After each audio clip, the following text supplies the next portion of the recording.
The shadow of the silk mill. Chapter 1. The disappearance at dawn. The fog was thick as broth that morning in Lowellsburg, Massachusetts.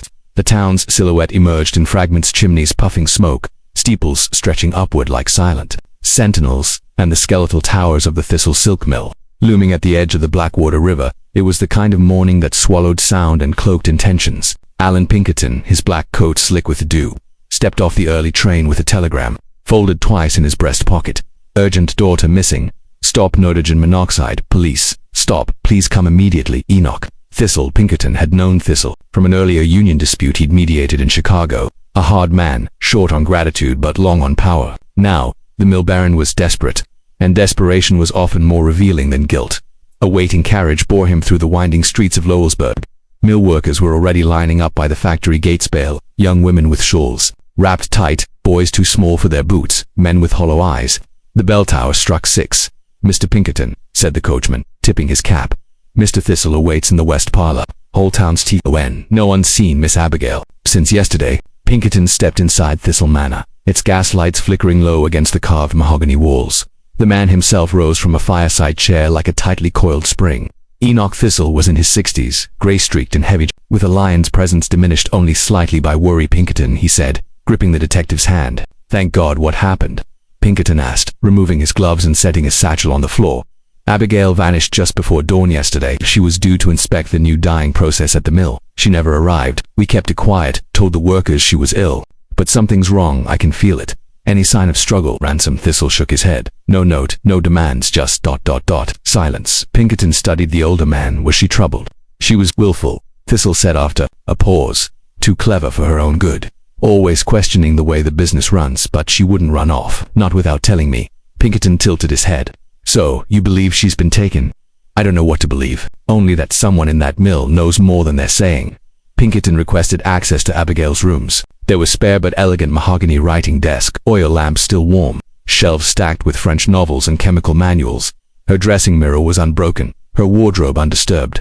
But her journal was gone, and a faint perfume lingered. By the open window, the sill had Smudge's boots, recent, not hers. Downstairs, a maid named Clara confirmed that Abigail had risen early the previous morning, taken a shawl and walked toward the mill. She seemed quiet, focused, not frightened. Clara hadn't seen her since Pinkerton took a lantern and made his way to the Thistle mill. Fog clung to the buildings like damp rags, the tall brick chimneys exhaling slow puffs. The clatter of looms began to stir behind the factory walls, but no cheer accompanied it. The foreman, Mr. Royce, the bull-necked man with soot-stained hands, met Pinkerton at the main gates. She never came, I told Mr. Thistle. We waited and waited, then I told the crew to work as usual. That's all I know. Pinkerton's eyes narrowed.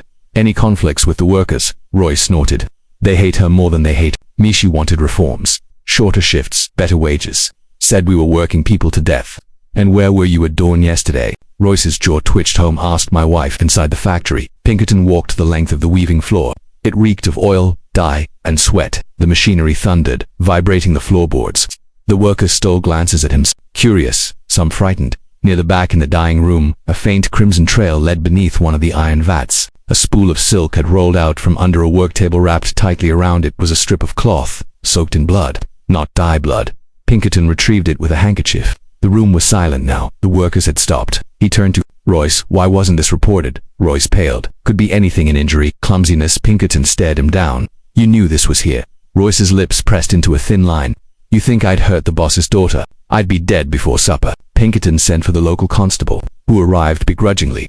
If a lord could make an investigation private, but the law could not be ignored forever. With the blood-stained cloth bagged and stored, Pinkerton interviewed workers one by one. Girl named Noreen O'Malley, no more than 16, trembled as she spoke. I heard her scream, sir, just before the bell rang, from the dye room, but Royce said it was the machinery, ... Told us to keep our heads down. Another worker, Jonas, a former dockand, claimed to have seen Abigail arguing with a man in a grey overcoat behind the mill 3 nights earlier. Didn't see his face. He walked like someone with power, not a worker. Pinkerton's instincts flared. He had known industrial espionage, family feuds, and even killings covered up as labor accidents. But this felt deeper. A thread knotted into old secrets. Back at the manor, Thistle was pacing. I need to ask plainly, Pinkerton said. Was your daughter seeing anyone, a relationship you disapproved of? Thistle stiffened. She was not the sort to disobey. That's not an answer. No, Thistle barked. No suitors, no affairs. Her loyalty was to this family and this mill. Pinkerton's gaze lingered on the fireplace mantel, where a photograph of Abigail sat beside her late mother, Her expression was solemn, intelligent, and defiant, the sort of face that would not stay silent about injustice. Then either she was taken, Pinkerton said softly, or she ran straight toward something she was determined to stop. Outside, the fog rolled back like a curtain, and the blackened spire of the Thistle mill pierced the morning sky like a needle. Whatever had happened inside that factory, Allan Pinkerton would follow the thread no matter how far it unraveled. Chapter 2. Blood on the bobbins. The mill's heartbeat pounded from within, the clanking gears, the relentless thrum of looms, and the shouts of foremen pushing bodies harder than metal. Allan Pinkerton stood on the upper catwalk, the stained silk strip still wrapped in his handkerchief. The cloth was thin, delicate, undoubtedly high-grade silk, but marred with dark, dried blood. The dye house had a separate entrance rarely used by outsiders. It was time to see what secrets it concealed. He descended to the ground floor, stepping into the dye room once again. Warm steam curled from the vats, laced with acrid chemical smells. Dye pigments in glass jars lined the far shelf, carmine, indigo, aniline black. He knelt near the base of vat 4, where the bloody bobbin had been found. The stone floor showed faint drag marks in the dust. Something heavy pulled toward the storeroom. A thick oak door creaked open under his hand. Inside, bolts of cloth were stacked high, towering like tombs. The air was still. A single lantern flickered above. Pinkerton took slow steps, inspecting the stone floor. In the corner behind some crates, he found a small, triangular smear on the wood slats. Dried blood again, mist in the shadows. Nearby, a length of rope and a broken hair comb. Pinkerton closed his hand around the comb. One side was jagged, as though broken in a struggle. The initials AT were etched in the ivory. He returned to the main floor and signaled for Royce. Did Miss Thistle carry a comb like this? Royce squinted, shifting from foot to foot. Couldn't say. She dropped it in the storeroom. I've never been in there. Only stock boys handle it. Then I'll speak to them. Royce hesitated. They're boys, sir. Poor and dumb as bricks. Wouldn't know silk from sackcloth. Pinkerton's tone sharpened. Then I'll decide what they know. One by one, the mill's youngest employees were gathered. A wiry boy with red knuckles and a sunken chest stepped forward first. I'm Thomas. I stock the dyes and threads. Thomas, have you ever seen Miss Thistle in the storeroom? The boy looked down. 2 nights ago. That startled. Even Royce. Pinkerton leaned in.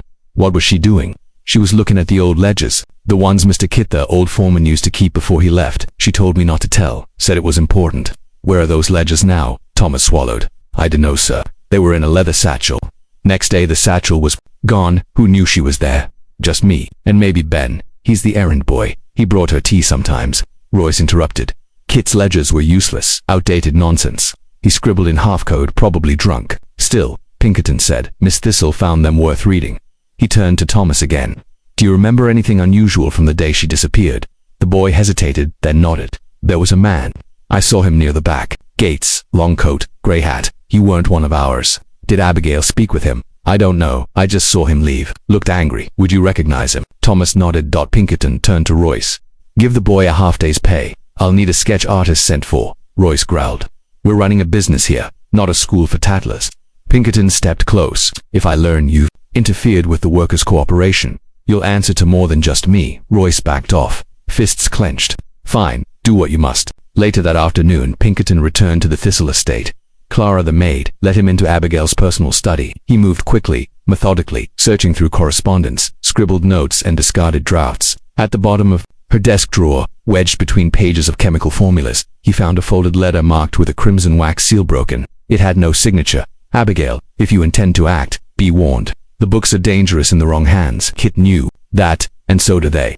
You are not untouchable. The mill is full of ghosts who speak louder than any living man. Burn this. Pinkerton closed his eyes. Kit, the former foreman, had vanished 6 weeks earlier under mysterious circumstances. Official word claimed he left for health reasons. Rumors whispered otherwise. He made his way into town to speak with Lowellsburg's retired night watchman, Henry Callum, now the keeper of a tavern called the Iron Bell, a man who saw much and spoke little. Inside the smoky tavern, Callum raised a brow at Pinkerton's approach. Thought I'd seen the last of you agency boys. I need information about Michael Kit. Callum poured a glass of rye. You and everyone else. He was a wreck by the end. Used to talk about scenes in the mill wars. Thought someone was watching him who he never said. But one night, I saw him handing a sealed book to someone in the shadows near the river. He looked, hunted. Could it have been Abigail Thistle? Callum paused. Could have. She wore a veil that night, but she always did when sneaking. About too clever by half. That girl. And what happened to Kit? Callum exhaled smoke. Disappeared the next day. Some say he ran. I say he drowned. But they never found his body. Back in the manor, dusk, now painting the windows in orange and ash. Pinkerton sat before the fire and reviewed the threads. Abigail had been investigating something buried in old ledgers. She had contact with a mysterious man in a grey coat. Blood had been spilled inside the dye house. And now, a former foreman was likely dead, perhaps murdered. He opened his notebook and wrote one word. Motives. Why would a woman risk everything to uncover dusty records? Why would she disappear instead of exposing them? Unless she never got the chance. The fire cracked in the hearth. Outside, the mill bell rang again. 8 sharp tolls. Pinkerton rose and looked out across the town. He didn't yet know the shape of the monster he hunted, but its footprints were getting clearer. Chapter 3. The Striker's Message. The morning after his tavern visit, Allan Pinkerton was awoken by a sharp rap at his guest room door. A maid handed him a folded newspaper, her fingers trembling. Mr. Pinkerton. This was nailed to the mill gates before sunrise. He unfolded the damp broadsheet and immediately noted the crude, hand-stamped ink. The mill eats its young. Justice or fire. The blood of daughters and traitors runs down these looms. Tick-tock, Mr. Thistle, tick-tock. The worker's hand under the ominous message was a smudged print of a clenched fist. By midday, murmurs of the striker's message echoed through Lowellsburg's taverns, workhouses, and church pews.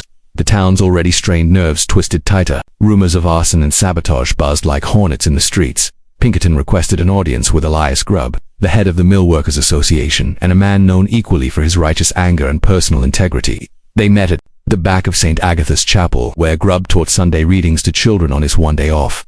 "You believe I posted that threat?" Grubb asked, his voice calm but cutting. Pinkerton shook his head. "I believe someone wants it to look that way." Grubb crossed his arms. His shoulders were broad from years of labor, and his dark eyes bore into the detective.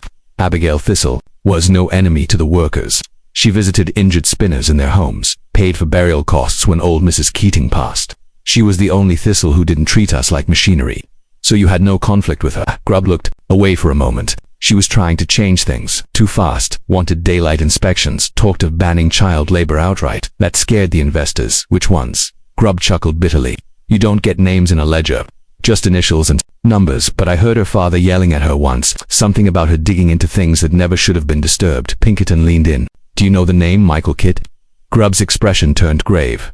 "A broken man, he cared once, then he got pulled into something he couldn't handle. Last I saw him, he warned me to watch my back, that the river held more than just water." Pinkerton considered that. What did he mean? Grubb gestured out the chapel's stained glass window, toward the curve of the Blackwater River. "Some nights, strange lights flicker behind the mill. Boats drift where no boats should be, and then a face disappears the next morning. You'd think Kit was murdered." "I think he was silenced." That afternoon, Pinkerton returned to the mill grounds. Royce glared as he passed, now tight-lipped and visibly wary. Near the workers' quarters, Pinkerton spotted a handbill tacked to a laundry pole different from the broadsheet but in the same printing style. It read, "They bled us in the dark. We remember." At the bottom was the same clenched fist. Pinkerton entered the factory offices, seeking the original payroll archives. He requested the 1870 to 1872 records but was informed they had been accidentally destroyed in last month's storeroom fire. "How convenient," he muttered. But it wasn't unexpected. While examining a filing drawer, he found a letter. Wedged beneath a stuck drawer, a torn envelope with faint traces of red dye on the seal. The name on it, Langdon Mercantile Trust. Pinkerton's brow furrowed. He had encountered that name once before in a Chicago case involving laundering of illegal labor contracts through railroad investments. If Langdon Trust had its claws in the Thistle Mill, this wasn't a simple missing persons case. It was systemic rot. Back in town, he followed the financial thread. Langdon Trust's local office had shuttered 6 weeks prior, but the bank clerk at Lowell and Sons recognized the name.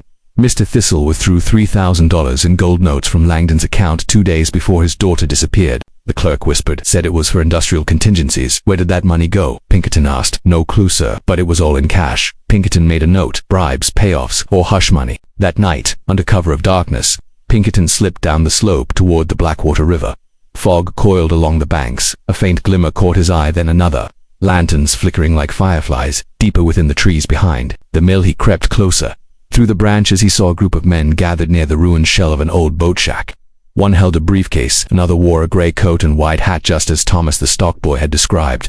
Pinkerton couldn't make out faces, but the tone was unmistakable. A heated transaction. He crouched low, taking mental notes. The man in the gray coat handed something papers to a second figure with a cane. The briefcase exchanged hands. Then a loud crack startled the gathering. A twig snapped underfoot his own dot in a flash. Lanterns doused, and the men scattered. Into the mist, Pinkerton gave chase, but the fog consumed them like smoke. The only thing left behind in the clearing was a broken cane handle carved with initials ML. He turned it over in his gloved hands. Langdon, without question. He returned to the manor. Thistle was pacing the foyer like a caged bear. "Pinkerton, what the hell is happening?" he demanded. Pinkerton stared him down. "You tell me. You withdrew a fortune just before your daughter disappeared. You're linked to Langdon Mercantile, and your former foreman feared for his life. Something rotten is eating this town from the inside." Thistle's face twisted. "I was protecting what's mine." Pinkerton stepped forward, including Abigail. Thistle hesitated too long. Pinkerton turned and walked out, leaving the mill baron in the silence he had earned. That night, from his rented room, Pinkerton wrote 2 lines in his journal. "Langdon is here, and Abigail knew it. Next step, the river. The truth is buried beneath the stones." Chapter 4. A ghost in the factory. It was past midnight when Allan Pinkerton returned to the mill grounds. The fog hung low and thick, a pale blanket across the factory yard. The mill's windows were all dark now, except for one on the 3rd floor, just above the dye house. A dim yellow glow flickered behind warped glass. Pinkerton slipped through the side gate. His footsteps crunched faintly against gravel, barely audible beneath the rustling wind. He climbed the outer iron staircase that clung to the factory wall. Like ivy, at the top, the 3rd floor window was unlatched, swinging slightly in the night breeze. He pushed it open and stepped inside. The air in the old storage loft was stagnant mildew, dust and old grease. The floorboards groaned under his weight. Boxers lined the walls, old spools, broken looms and moth-eaten uniforms. But something in the far corner caught his eye. A cot, not a worker's bunk. This was hidden, partially shielded behind stacked crates. On the cot, a thick wool blanket, a rusted lantern, and a small tin cup half filled with water. Next to it sat a book, the Federalist Papers, its pages annotated with fine, sharp script. Pinkerton scanned the walls, scribbled notes, pasted up, with thread and glue, formed a rough web of dates, initials and figures, payroll deductions, shipment ledgers, a flowchart of power. This was no squatter's corner. This was someone watching the factory from the inside. A faint sound, a soft thump echoed from the floor below. Pinkerton extinguished his lantern and crouched in the shadows. The sound came again, slow footsteps moving through the dye room. Underneath him, he moved to the stairwell, taking each step with care, his revolver now drawn but held low. At the base of the stairs, the dye house was cloaked in inky darkness. The industrial vats gleamed faintly, reflecting the distant moonlight. Filtering through the ceiling vents, the footsteps stopped. "Who's there?" Pinkerton called quietly. No answer. He advanced, heart steady, eyes scanning every shadow. Then, from behind one of the large dye tanks, a figure bolted slim, fast, and barefoot. Pinkerton gave chase, leaping over scattered crates. The figure darted into the basement access tunnel, an old coal chute long thought abandoned. Pinkerton followed, his boots ringing on the stone steps in the tunnel. The air was damp and freezing. Water dripped rhythmically from above. The figure disappeared around a bend, and when Pinkerton rounded it, they were gone. In their place, a rusted iron door, slightly ajar. He stepped inside. The basement was older than the rest of the mill, likely part of a previous structure. Stone walls arched above, and the space had been converted into a storage chamber. But recently, the dust was disturbed. A pile of blankets lay in the corner, along with a broken oil lamp and a wooden crate serving as a makeshift desk pinned to the crate was a torn piece of cloths, silk burned along one edge. It matched the color of the bloodied fabric he'd found earlier. Then he saw it, a boot print in the mud. Smaller than his own, yet fresh. He knelt down, tracing the edges. With a gloved finger, "Abigail," he whispered, "you were here." He turned over the crate and found a compartment. Inside, an envelope, brittle from moisture. He opened it carefully. Inside was a list of names, all signed in the same hand, M.L. Langdon. The document outlined a rotating shipment schedule, 6 wagons a month, each with undocumented passengers, women, children. It was trafficking, disguised as textile exports. Pinkerton stood frozen. Abigail hadn't just uncovered illegal labor conditions. She'd uncovered a network that exported people under the protection of investors and industrial elites. Langdon's trust wasn't just financing the mill, they were operating a full-scale black market transport ring through it. A faint voice echoed from behind. "You shouldn't be here." Pinkerton whirled. A young woman stood in the shadows, pale, rail-thin, with sunken cheeks and eyes like glass marbles. Her hands trembled. "I worked the night shift," she whispered. "I saw her, Miss Abigail." Pinkerton stepped forward slowly. "Tell me." "She came down here the night before she disappeared. Said she had to collect proof. She told me to wait upstairs, to run if I heard anything, but I heard shouting ... and then a scream. When I came back, she was gone." "Did you see who took her?" The girl shook her head. "I saw 2 men, one in a gray coat, the other limping." Pinkerton frowned. "They came. Langdon. Why haven't you come forward? They said they'd burn down the boarding house if I spoke, and my sister's still inside the wagons. Do you know where they're going?" She nodded. "River docks. Midnight. Shipments every 4 days. Next one's tonight." Pinkerton's pulse quickened. "You've done the right thing. Can you hide somewhere safe?" "I know a place," she whispered. "An old root cellar by the church. Go now. Tell no one. I'll stop them." She disappeared into the shadows. Back outside, Pinkerton returned to the factory yard. The morning sun was beginning to rise. Behind the smokestacks he paused and looked up at the tower bell. He had been wrong. Abigail Thistle wasn't just a victim, she was a threat to powerful men, and they had struck first, but they hadn't silenced her, not yet. Chapter 5: Secrets Beneath the River Stones. By the time the clock struck 10 that evening, Allan Pinkerton stood hidden behind a cluster of birch trees overlooking the Blackwater docks. The river glittered under the moonlight, silent and slow, its surface like tarnished glass. Crickets chirped nearby, oblivious to the coming confrontation. He crouched behind the old customs office and scanned the shadowed yard below. Wooden carts stood in a row near the waterline, covered in dark canvas. A two-man crew loitered by a lantern pole, one smoking, the other tightening rope on one of the wagons. Then, from the east road, a covered carriage approached. It bore no markings, but the driver's face was hidden beneath a wide-brimmed hat. Beside him sat a passenger in a gray overcoat, hunched and unmistakably cautious Langdon. Pinkerton exhaled slowly. A riverboat, a long, narrow freight vessel, at the edge of the dock, moored but with its engine idling. The faint sound of children crying drifted from one of the wagons. He moved fast and quiet. Crossing the distance between the trees and the customs shed, Pinkerton slipped into the shadows behind the second cart. There, beneath the cover, he found a set of wooden crates nailed shut. One bore a strange symbol, a silk moth drawn over a chain. Coated. He pulled a thin pry bar from his coat and cracked the corner of the lid, and beneath them, a small girl, no older than 10, her eyes wide with terror. She looked up at him, trembling, too afraid to scream. "It's all right," he whispered. "I'm not one of them. I'm getting you out." He covered her again and slid the crate shut. Then he stepped out behind the cart, revolver drawn. "Langdon," he barked. The men by the boat jumped. Langdon froze. The carriage driver reached for his belt. "Don't," Pinkerton warned. "Your hands stay right there." Langdon turned, his expression hardening with recognition. "Mr. Pinkerton, I thought you were only sniffing around the mill, and you've been hiding corpses in contracts and silk bolts." "You have no proof," Langdon said, raising his cane slowly. "You've been chasing whispers." "No," Pinkerton said. "I've followed blood, ledgers, broken girls, and your initials across this town like breadcrumbs." More movement came from the shadows, two dockhands advancing. Pinkerton aimed his weapon squarely at Langdon. "Call them off," he said. Langdon sneered. "You won't shoot me." "I don't have to," Pinkerton said. He whistled sharp and long. From the trees behind him emerged 3 armed deputies from the Essex County Sheriff's Office. Pinkerton had wired them earlier that day from the telegraph station outside town. The dockhands froze. Langdon scowled. "You're interfering in matters far larger than this town." Pinkerton stepped forward. "You're transporting people like cargo, using mills and rail lines to run a network of human trafficking, under the guise of textile shipments." Langdon glanced toward the riverboat, but the captain raised his hands and stepped off quietly, surrendering to one of the deputies. Pinkerton reached the carriage. "Bring her out," he ordered. The driver obeyed. Inside, bound and gagged but alive, was Abigail Thistle. Her eyes met Pinkerton's, wide with recognition and disbelief. He rushed forward, cutting her bindings. "You're safe now," she gasped, coughing, her voice hoarse. "I tried to stop them. I had the names. They found out." "They know," he said gently. "You did more than anyone else could have." Abigail stood, steadied by Pinkerton's arm, her blouse torn, one cheek bruised, but her spirit not broken. Langdon snarled. "You're both fools. You think this ends here? Others will come. Others own this town, and it doesn't like it." Pinkerton turned to him. "Let them come. I'll burn every mill if I must. But you'll face a federal court."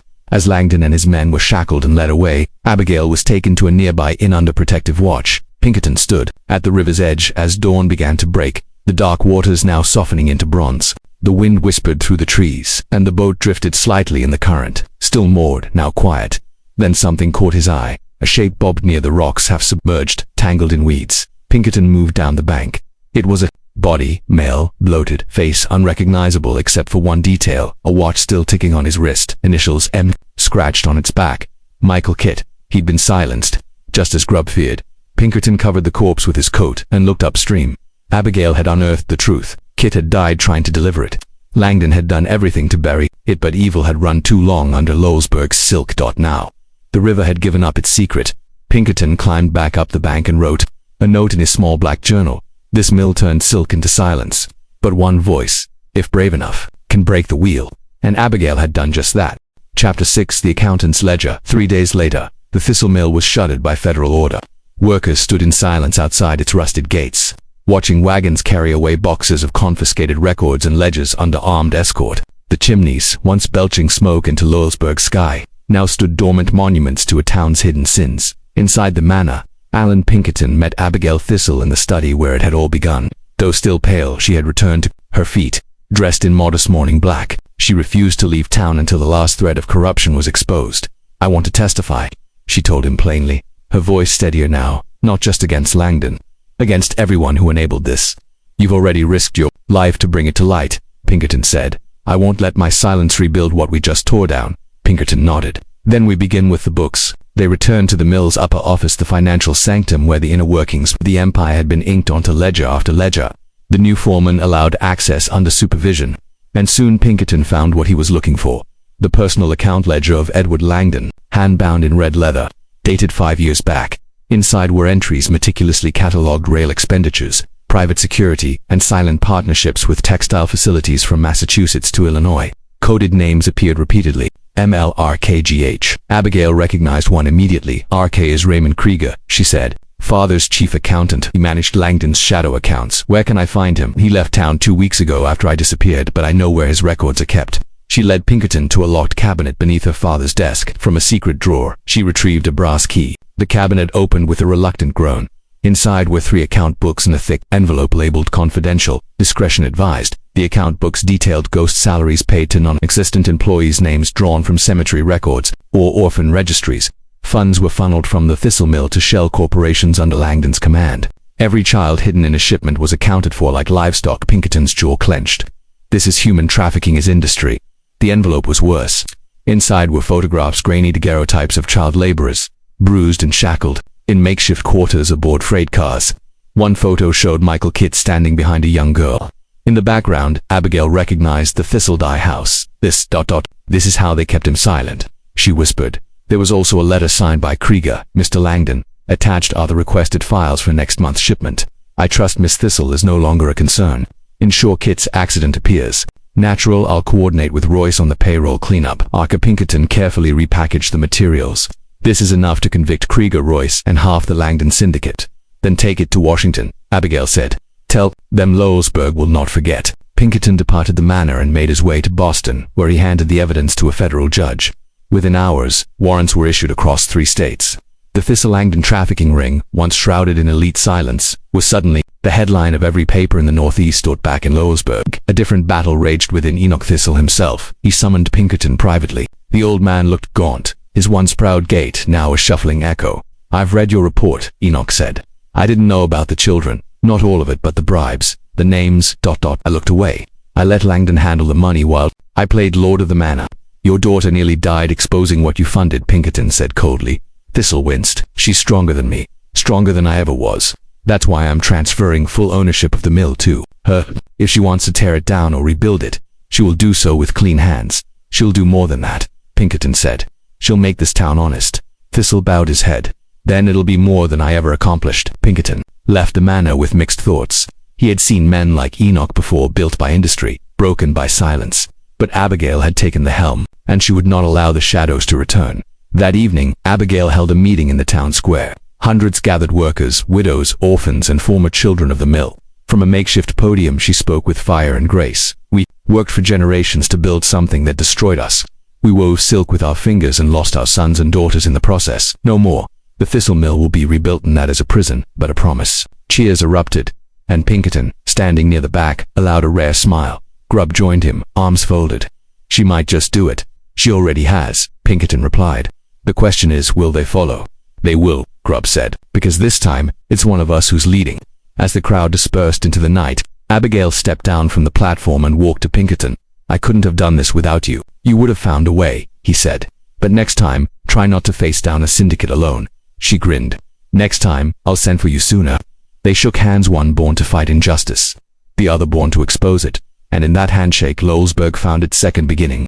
Chapter 7. The Black Veil Society reign slithered down the gas lamp-lit streets of Boston as Allan Pinkerton stepped out of the federal courthouse, a sealed portfolio of indictments under his arm. Inside were the warrants for the arrest of not just Raymond Krieger and Royce, but an entire web of accomplices spanning state lines. The core of the syndicate, however, remained elusive.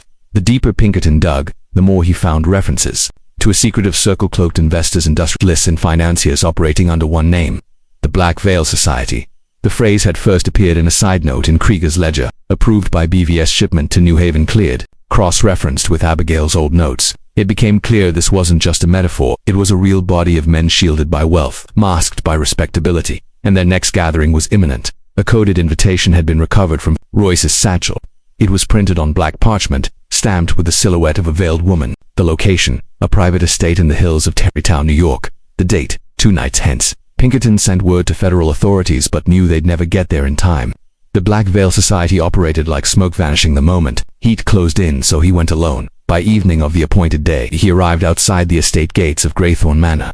The sprawling Victorian sat isolated atop a wooded hill, its gables jagged against the stormy sky. Carriages lined the gravel path. Most bore no insignias, though Pinkerton recognized several faces from political circles, factory guilds and railroad syndicates. He infiltrated the gathering posing as a late edition.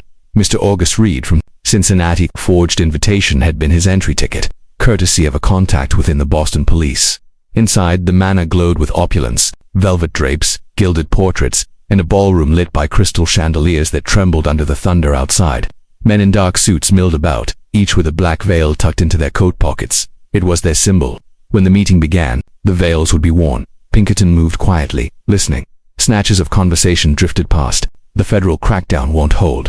A few arrests, a little noise, and things settle again. Langdon was careless. Tied our name to that mill. The girl should have been removed earlier. We move our routes west now. A line through St. Louis. Children are harder to track across the frontier. His stomach churned at the stroke of 9. The ballroom fell silent. A tall man with silver hair and an ornate cane tapped his glass. "Gentlemen," he said, "please dan your veils." Each man raised the black silk and draped it over his face. Pinkerton followed suit, concealing himself beneath the dark mesh. "We are gathered to protect the network," the speaker continued. "What happened in Lowellsburg was unfortunate but not fatal. Abigail Thistle has been neutralized." The Pinkerton interference was predictable. Pinkerton's pulse tightened. "We vote tonight on how to proceed. Do we silence the remaining witness, or absorb her into the next cycle?" A murmur swept the room, then an interruption. The door opened at the far end of the ballroom. Rain spattered the floorboards as a hooded figure stepped in. Abigail Thistle, soaked from the storm, eyes fierce with purpose. She removed her cloak. "You will not vote on my life," she said. "Not tonight. Not ever." A gasp rippled across the room.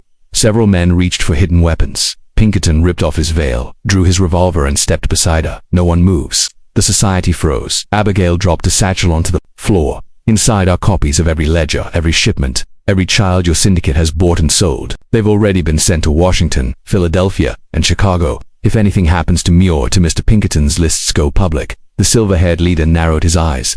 "You've made enemies you don't understand." Pinkerton raised his revolver higher. "I understand them well enough, and I'll see them behind bars or buried." Abigail added, "This ends now. You won't bury this in secret societies and veils." From outside, whistles echoed faint at first, then closer, the sound of federal agents arriving. The Black Veil Society crumbled in panic. Several men tried to flee. Pinkerton tackled one, disarming him. Abigail kicked another's cane out from under him as federal marshals stormed in, rifles raised within minutes. The ballroom was a scene of chaos. Elite men handcuffed and dragged from the room. The veils lay discarded like fallen masks. The silver-haired speaker, now bleeding from a gash above his eye, was the last to be escorted out. As silence returned to Graythorne Manor, Pinkerton turned to Abigail. "You weren't supposed to be. Here I was, exactly where I needed to be," she said. He smiled faintly. "Remind me never to doubt you again." She returned it. "Good, because the fight isn't over." Pinkerton looked around at the ruined society, its power stripped, bare. "No. But tonight, we lit the match." Chapter 8, Justice in the Mill Tower. Lowellsburg.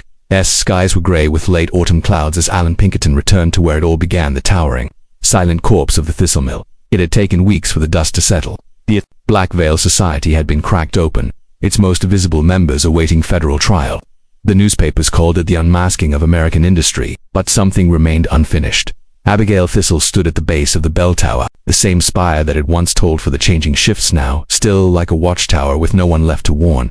"We never searched the tower," she said quietly, eyes on the rusted iron ladder leading to the top. "Father always kept it locked. He said it was too dangerous and stable, but I think there was more to it."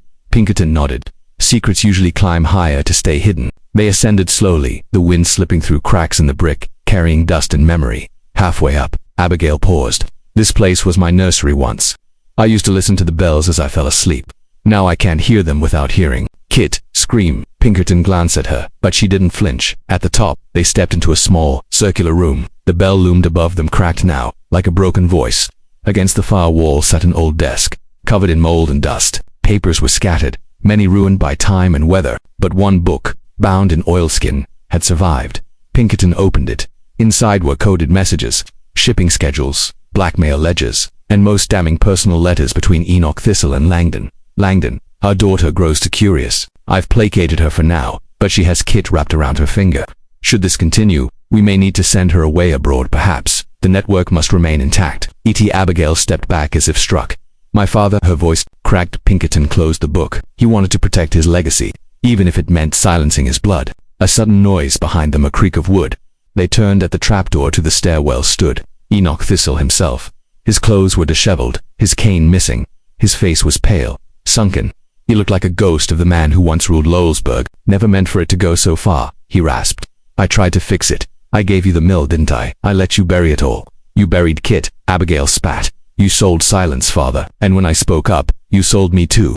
I thought Langdon would only scare you, he said, shaking. I didn't know they'd. Pinkerton interrupted coldly. You knew enough. You helped write the rules. Thistle looked down at the floor, then slowly stepped forward. I came to end it.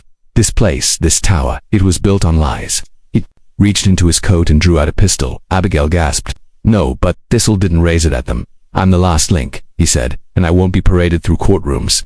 Pinkerton stepped forward cautiously. There's another way. Confess, redeem what little you can.